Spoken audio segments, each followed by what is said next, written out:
라디오 땡땡 기도입니다. 오늘 날마다 죽기로 큐티 본문은 에스겔 44장 1절에서 14절 말씀입니다. 에스겔 44장 1절에서 14절 말씀. 첫 번째, 성전 동쪽 문은 닫아 두어라. 성전 동쪽 문은 닫아 두어라. 성전 안에 돌아오신 하나님이 한 가지 이상한 명령을 내리십니다. 그것은 성전의 동쪽 문을 닫아 두라는 것입니다. 2절 말씀. 여호와께서 내게 이르시되 이 문은 닫고 다시 열지 못할지니 아무도 그리로 들어오지 못할 것은 이스라엘의 하나님 나 여호와가 그리로 들어왔습니다. 그러므로 닫아 둘지니라. 동쪽 문이 닫힌 이유는 여호와께서 그 문을 통해 들어오셨기 때문입니다. 그 문을 통과하신 여호와의 영광과 거룩함을 훼손시키지 않기 위한 조치입니다. 아울러 백성들로 하여금 그분의 거룩하신 위엄을 기억하기 위한 목적입니다. 과거에는 이런 말이 있었습니다. 스승의 그림자도 밟지 마라. 스승을 향한 존경의 마음이 있어야 그분을 통해 배우는 것을 내 것으로 체화할 수 있기 때문이었습니다. 만약에 스승을 우습게 생각한다면 좋은 가르침을 받아도 그것은 내 것이 될 수 없을 것입니다. 그런데 그런 일이 지금 우리들 세상에서 일어나고 있습니다. 아이들이 선생님을 존경하지 않습니다. 안타까운 것은 부모들이 그 안타까운 일에 일조를 하고 있다는 사실입니다. 이렇게 된 것에는 한국의 특별한 역사적인 현실이 자리합니다. 과거에 권위를 부여받았던 이들 중에 그 권위를 잘못 사용한 이들이 있었습니다. 그래서 권위라는 단어를 생각하면 무조건 부정적으로 생각하는 경향이 우리에게 자리하게 되었습니다. 거기에 대하여 지금 이 시대는 권위주의를 타파하는 시대입니다. 갑질이라는 단어로 대표되는 권위주의가 해체되고 있는 시대입니다. 이게 좋습니다. 잘못된 권위주의는 바로 잡혀야 합니다. 그러나 바른 권위는 소중히 지켜져야 합니다. 부모의 권위가 지켜져야 하고 스승의 권위가 지켜져야 합니다. 그리고 무엇보다 하나님의 권위가 지켜져야 합니다. 하나님이 성전 문을 닫으시면 아무도 그 문을 열고 들어갈 수 없습니다. 내가 하나님을 움직이는 게 아닙니다. 하나님이 나를 움직이는 것입니다. 이 분명한 사실을 기억해야 합니다.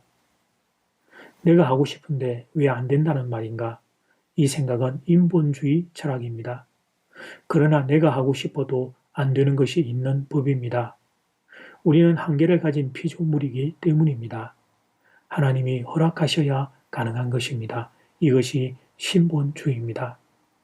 그런데 내가 우주의 중심이 되니까 하나님의 권위를 받아들이지를 않습니다. 나는 피조물인데 창조주이신 하나님에 의해 만들어진 피조물인데 그런데 착각을 하고 사는 것입니다. 사랑하는 교 여러분, 하나님의 권위를 인정하는 것, 그것이 지금 우리가 회복해야 할 신앙의 중요한 지침입니다. 두 번째, 성전 입구를 주목하여 보라. 성전 입구를 주목하여 보라. 에스겔이 성전에 가득한 여호와의 영광 앞에 엎드립니다. 그때 하나님이 한 가지 명령을 더하십니다. 5절 말씀, 여호와께서 내게 이르시되 인자야 너는 전심으로 주목하여 내가 너에게 말하는 바 성전의 모든 규례와 모든 율례를 귀로 듣고 또 성전의 입구와 성수의 출구를 전심으로 주목하고 성전의 입구와 성수의 출구를 전심으로 주목하여 보라고 말합니다. 그 이유는 성수의 일을 담당할 자격 없는 사람이 성소에 들어와 거룩한 업무를 수행했기 때문입니다. 그들은 마음과 몸의 할례를 받지 않은 자들로 이방인 성전 종사자들이었습니다. 물론 이방인도 여호와 신앙을 받아들이고 할례를 받으면 이스라엘로 귀화할 수 있었습니다. 그런데 오늘 본문에서 지금 언급되는 이들은 그런 준비가 되지 않은 이들이었습니다. 새로운 성전에서는 더 이상 그런 자들로 인해 성전이 더럽혀질 수 없다는 것입니다. 7절 말씀, 너희가 마음과 몸의 할례를 받지 아니한 이방인을 데려오고 내 떡과 기름과 피를 드릴 때에 그들로 내 성소 안에 있게 하여 내 성전을 더럽힘으로 너희의 모든 가정한 일 외에 그들이 내 언약을 위반하게 하는 것이 되었으며 이방인의 문제가 아니라 마음과 몸의 할례를 받지 않은 이방인이 문제였던 것입니다. 그들이 거룩한 성전을 더럽히는 일들을 했기 때문이었습니다. 만약에 지금 이런 검문 검색이 있다면 우리는 성전을 들어올 수 있을까요? 성전을 들어올 수 있을까요? 우리는? 하긴 요즘에는 코로나 때문에 체온 검사를 하고 있습니다만 만약 교회 정문에서 거룩함을 주제로 검문 검색을 한다면 우리 중에 교회에 들어올 수 있는 이가 있을까요? 없을 것입니다. 우리의 자격과 조건으로는 안 되기 때문입니다. 그런데 예수님이 흘려주신 십자가 보혈로 말미암아 우리가 은혜의 보좌 앞에 나아갈 수 있는 담대함을 얻게 되었습니다. 그래서 옛 신앙의 선배들이 교회에서 예배를 드릴 때마다 이런 기도를 드리곤 하셨습니다. 예수님, 아무 자격 없는 죄인이 오늘 예수님의 십자가 보혈을 의지하여 성전에서 예배를 드립니다. 예수님, 감사합니다. 그런데 이 마음, 이 기도는 신앙의 옛 선배들만 할 일이 아닙니다. 오늘 이 시간 우리의 마음이 되어야 하고 우리의 기도가 되어야 합니다. 자격과 조건으로는 교회에 들어올 수 없고 예배 드릴 수 없는 이 죄인을 예수님이 용서해 주셔서 예배 드릴 수 있게 된 감격과 감사가 우리에게 살아 있어야 합니다. 그런 은혜가 여러분 모두에게 임하기를 간절히 소원합니다. 이제 첫 번째 기도 시간입니다. 받은 말씀과 개인 기도 제목을 가지고 함께 기도하는 시간입니다. 이 시간 다 함께 마음을 모아 주님 앞으로 나아가겠습니다.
이제 두 번째 기도 시간입니다.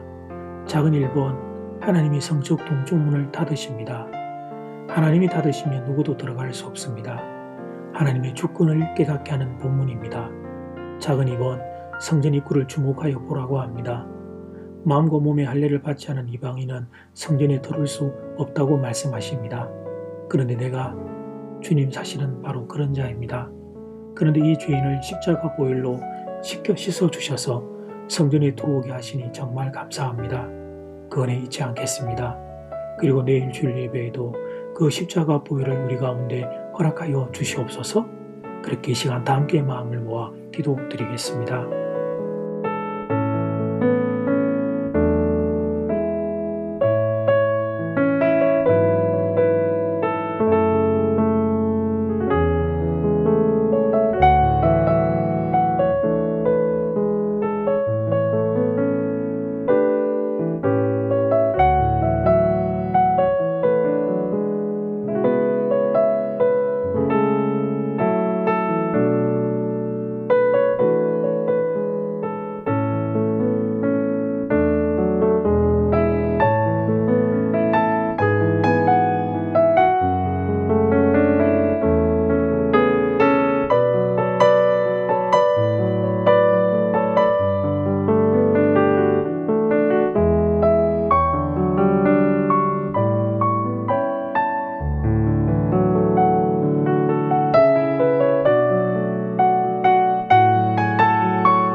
닫으시면 누구도 들어갈 수 없습니다.